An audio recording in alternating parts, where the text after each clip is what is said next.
Louvado seja nosso Senhor Jesus Cristo. Querida comunidade que celebra hoje este primeiro dia do ano litúrgico, e cada ano a Igreja prioriza um dos três evangelistas sinóticos, ou Mateus, ou Marcos, ou Lucas, e o evangelista João fica em períodos festivos, como por exemplo o período da Páscoa, naqueles momentos do Natal, né? Enfim, e com isso, hoje, como nós estamos iniciando o ano C, o evangelista é, portanto, Lucas, que vem trazer para nós uma nota não de preocupação, não de medo, mas de esperança. O cristão vive na espera, mas não numa espera vazia, numa espera do nada. Quando nós esperamos algo ou alguém. Querida comunidade, o Evangelho hoje causa susto, porque diz o Evangelho, segundo Lucas, que haverá sinal no sol, na lua, nas estrelas, até na terra. As nações vão ficar angustiadas, com pavor do barulho do mar e das ondas. O que isso significa? Querida comunidade, isso não deve nos assustar. É porque no final dos tempos, tudo volta ao que era no princípio de tudo. Diz o capítulo 1 do livro do Gênesis que era um caos. E Deus disse: faça-se. E as coisas começaram a existir. Então, no dia do juízo final, até a natureza, o ser humano, tudo entrará no crivo do juízo. Por isso que há essas forças da natureza, o sol, a lua, as estrelas, porque tudo que tem começo terá fim. Só o que não tem fim é o que não tem começo. Por isso que aquela guirlanda é em forma de círculo. Não tem quina. Por que não tem quina, padre? Porque aquela guirlanda representa a infinitude do amor de Deus para com os homens, que não tem começo e nem fim. Por isso que quando nós conversamos com um ateu e dizemos que Deus existe, a gente já peca com essa expressão, porque tudo que existe teve um princípio. E tudo que existe terá um fim. Deus é incriado, Deus não tem começo nem fim, por isso não entra nessa categoria da existência. Por isso que fica difícil dialogar com uma pessoa racionalista, porque a gente quer tentar explicar o inexplicável com a razão, com a linguagem filosófica. Embora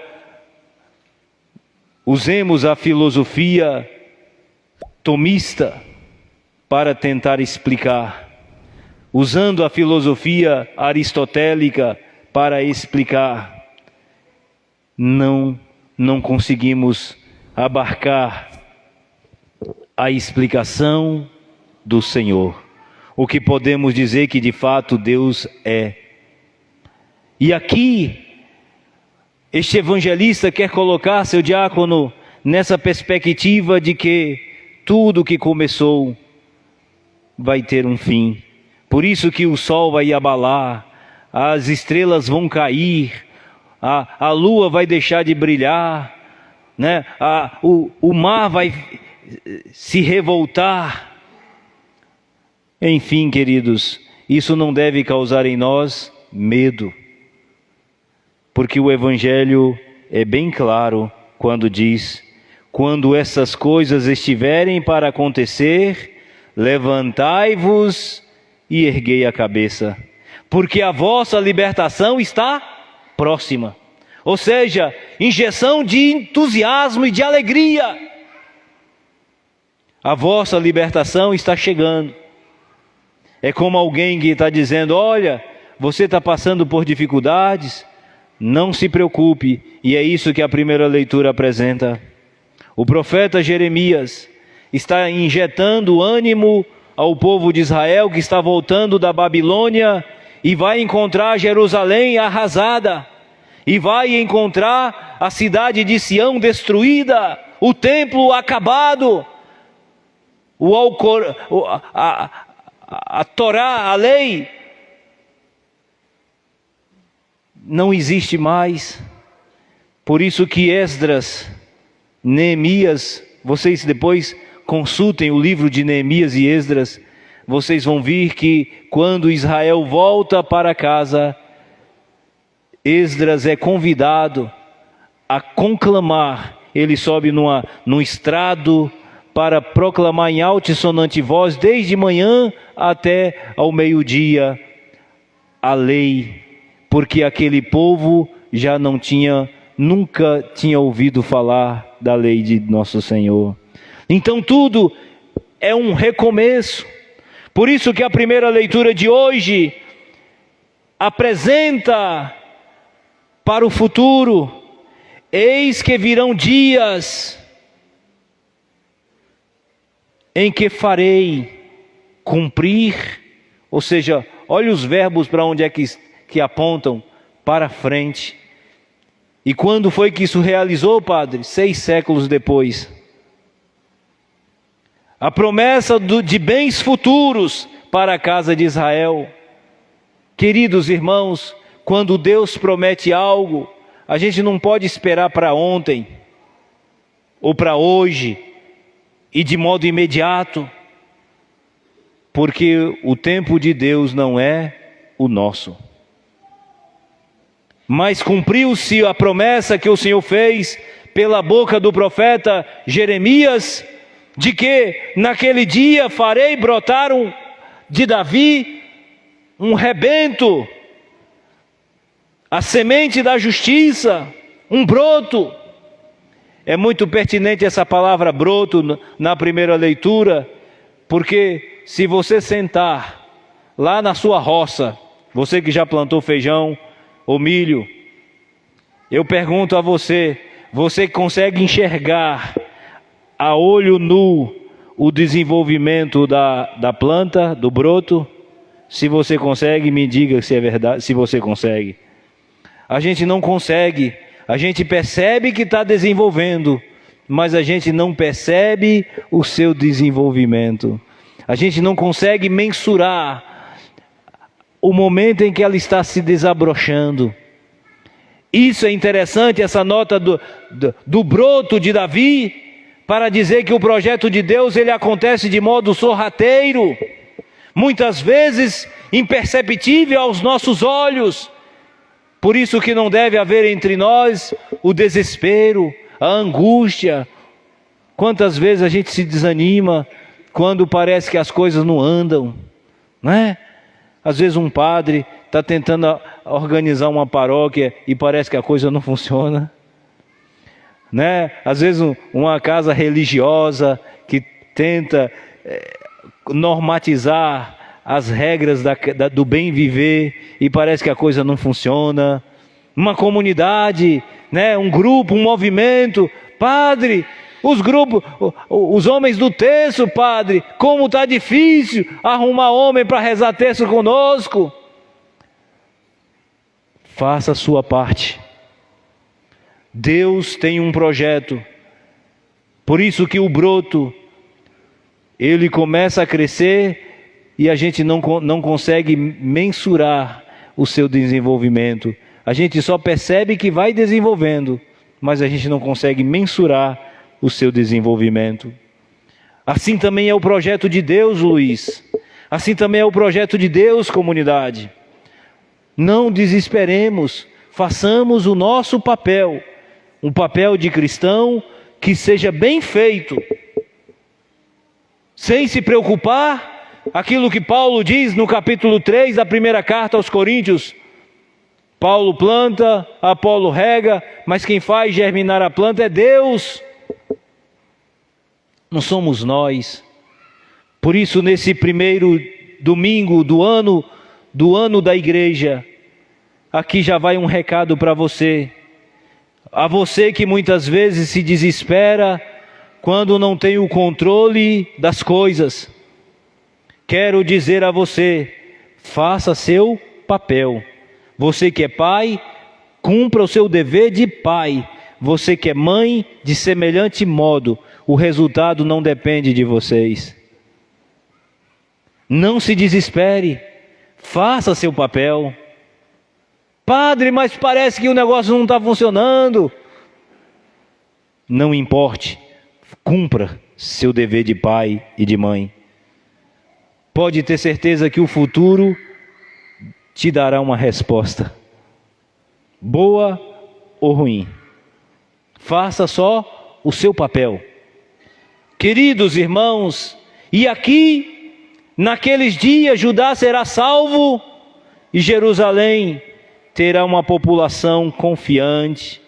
Isso é que é importante, queridos, confiança. Faça o seu papel. Padre, todo mundo está desistindo. Deixe, você não é todo mundo, você é você. E olha o evangelho de hoje, que coisa linda! Ficai feliz, porque está chegando a hora da sua libertação. Porém, aqui vai um recado: cuidado com as distrações, cuidado, com as coisas, a gula, a bebedeira, as preocupações exageradas da vida. Cuidado, essas coisas podem te tornar insensível. Às vezes a gente fala, não tem problema beber, não tem problema comer à vontade, até empanturrar, não tem problema, a gente precisa se preocupar mesmo com as coisas. Tudo bem, queridos, cuidado, a gente foca demais nessas coisas e esquece do essencial. São Paulo nos convida hoje a crescer na fé. E aqui eu abro um parêntese para uma catequese. Hoje, nessa segunda leitura, nós ouvimos a carta de Paulo aos Tessalonicenses. Quero lembrar a vocês que essa carta foi a primeira carta escrita do Novo Testamento. E sabem que ano isso foi escrito? No ano mais ou menos 51 da era cristã. Ou seja, Jesus morreu, segundo os estudiosos, no ano 27 da era cristã. Isso significa que mais ou menos 24 anos ninguém escreveu absolutamente nada sobre este acontecimento. Aqui fica um recado para aqueles que são os intransigentes fundamentalistas bíblicos. Como perdurou a mensagem do Evangelho, se nem Evangelho tinha escrito? Como? E olha, preste atenção, querida comunidade. A segunda leitura, Paulo diz: exorto-vos no Senhor Jesus, aprendestes de nós.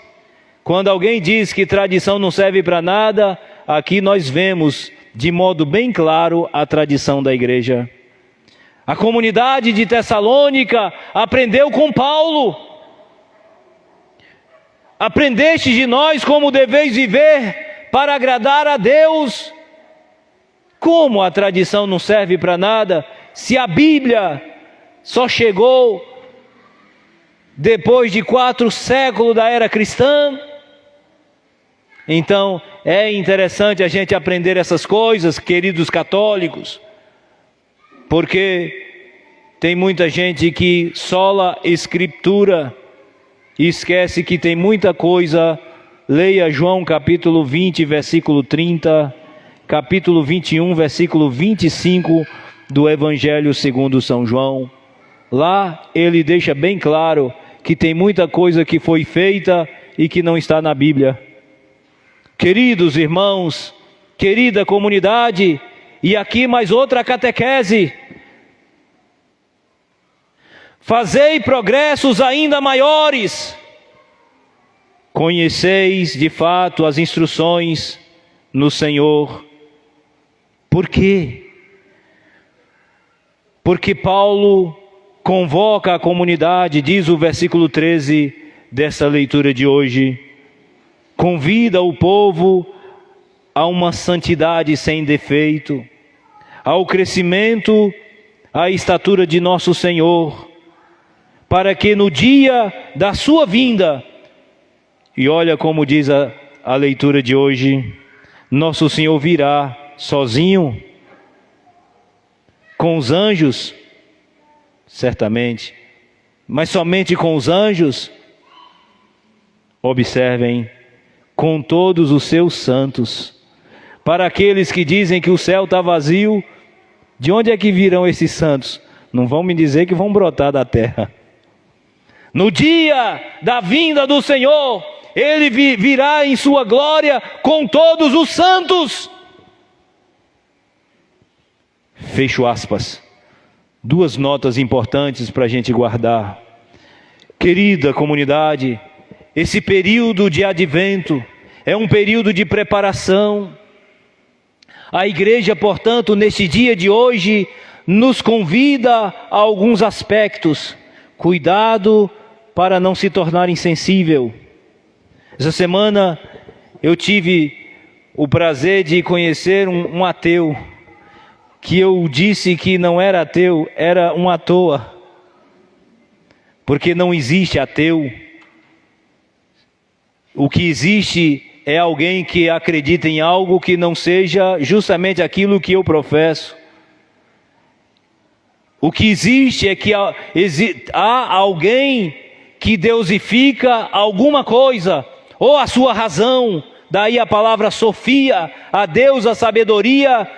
Na Europa, na Idade Moderna, quando colocaram na igreja de Nostradamus a imagem de uma deusa, a deusa Sofia, para esnobar do cristianismo e dizer: nós agora temos uma divindade, é a deusa razão.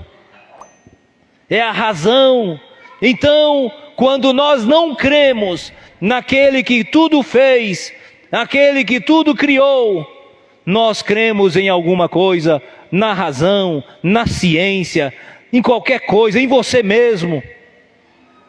Não, portanto, não existe ateu. O que existe é pessoa que talvez fique aí à toa, sem querer crer no Deus que nós cremos. Queridos cristãos, mas aqui tem umas notas importantes para nós. Cuidado com a insensibilidade. Hoje nós dizemos que somos cristãos, mas às vezes com o coração fechado. Apenas o verniz do cristianismo, mas um coração que não sente mais nada, não tem compaixão pelas pessoas, é ignorante, é agressivo, é enrolão, é mentiroso, é embromão, né? Ou seja, tornou um coração empedernido. Um cristão deve ter sensibilidade.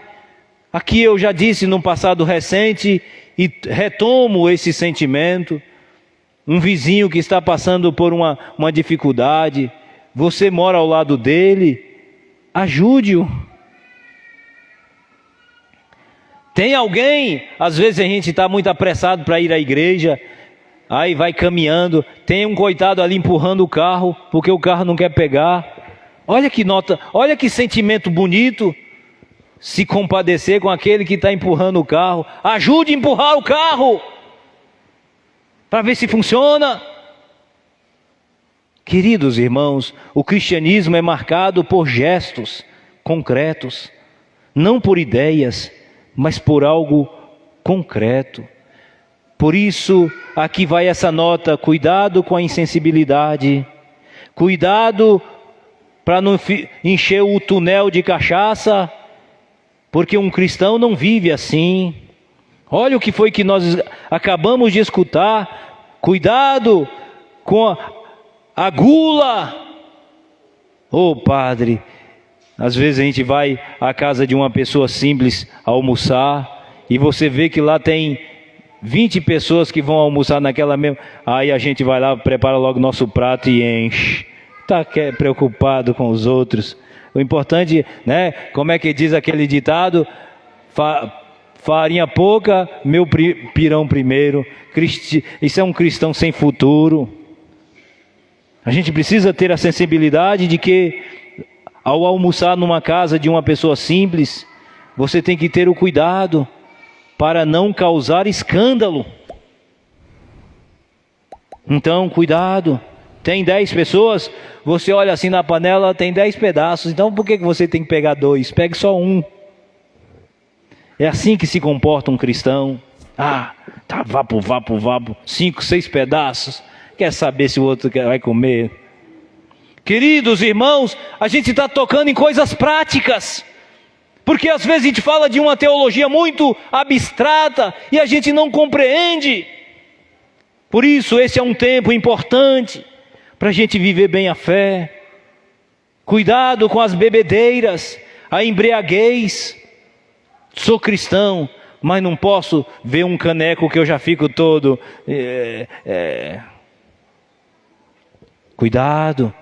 Cuidado, queridos. A gente precisa ter um grande cuidado com os vícios. Um bom cristão, talvez, quem sabe, é uma proposta desse advento. Você é viciado no álcool, faça um projeto para celebrar bem o Natal do Senhor. Evite a bebida. Evite, né? Padre, eu gosto muito de falar da vida dos outros. Olha aí uma oportunidade interessante. Começando o ano novo, comece também com a vida nova. Progrida, como disse a segunda leitura de hoje, progrida na santidade. Dê passos maiores, fazei progressos, diz o capítulo 4, versículo 1 da carta aos Tessalonicenses. Fazei progressos ainda maiores. Ou seja, não se conforme acreditando que você já vai para o céu porque você é uma pessoa boazinha. Cuidado com a presunção. Tem gente que acha que merece o céu só porque reza todo dia. Cuidado, você não é dono de Deus, Ele é o seu Senhor. Nem todo aquele, Mateus 7, versículo 21, nem todo aquele que me diz Senhor, Senhor, vai entrar. Mas Senhor, nós fizemos milagres em Teu nome, nós curamos expulsamos demônios. Nem conheço vocês. Vocês são de onde mesmo? Cuidado, queridos. Tem gente que está acreditando que só porque agora faz parte de um grupo X ou Y, já está garantido o céu. Cuidado. Cuidado, porque você não é Deus, você é um comedor de cuscuz, como o padre. Que essa liturgia de hoje, queridos, nos faça preparar bem o nosso coração, para a gente poder celebrar bem e de verdade o Natal, para que o Natal não seja o enfeite do pisca-pisca. Hoje começa, o dia em que muita gente começa a enfeitar as casas, e coloca um arranjo para lá, e coloca um pisca-pisca, e enfeita uma árvore bonita. Ô padre, é pecado fazer isso? Não! É até bonito. Você olha para casa, vê, parece uma nave espacial, Parece, quando eu era pequeno, não tinha uma artista aí que ficou velha, mas era a mãe dos baixinhos. Ela descia numa nave espacial assim, toda piscando. Pois é, parece uma árvore de Natal, Tudo isso você pode fazer, mas saiba que isso é menos importante do que preparar o seu coração. Prepare bem. Hoje pela manhã eu dizia, olhando para a imagem daquelas casas antigas, que na cozinha tinha um fogão a lenha, né? Quando você faz o feijão, aí sobe uma fumacinha, aí a fumaça gruda nas casas de aranha, aí ficam umas estalactites, né, assim, de penduradas, né? Padre, o que é estalactite, padre? É aquilo que tem lá no Bom Jesus da Lapa, aquelas pontas de pedra. Mas a estalactite lá da sua casa é as picumãs, né? Que fumaça que se mistura na casa de aranha, aí fica aqueles negocinhos de pendurados. Então, é um tempo agradável da gente vasculhar a casa, limpar as picumãs do telhado, arrumar a casa bem arrumada, para que o nosso visitante ilustre, quando chegar, encontre a casa do nosso coração bem preparada, para que ele possa se sentir bem e acolhido. Que essa liturgia de hoje, esse primeiro domingo de preparação para o Natal do Senhor, nos faça verdadeiramente compreender o refrão do Salmo de hoje: Senhor meu Deus, a vós eu elevo a minha alma. A gente vai dar sempre passos elevados quando a gente começar a ter a capacidade de tirar a sujeira do nosso coração. Só assim, querida comunidade, nós celebraremos verdadeiramente o Natal do Senhor, sem ficar com nostalgia do velho da barriga grande e o saco vermelho, sem aquela loucura de acreditar que se não vê o Papai Noel, o Natal não aconteceu. O Natal acontece quando o menino Deus, ele encontra espaço na gruta do nosso coração para nascer. Que ele possa encontrar esse espaço e que a lapinha, a gruta do nosso coração esteja bem ansiada, para que quando ele nascer, ele sinta bem acolhido e protegido em nossa vida. Amém.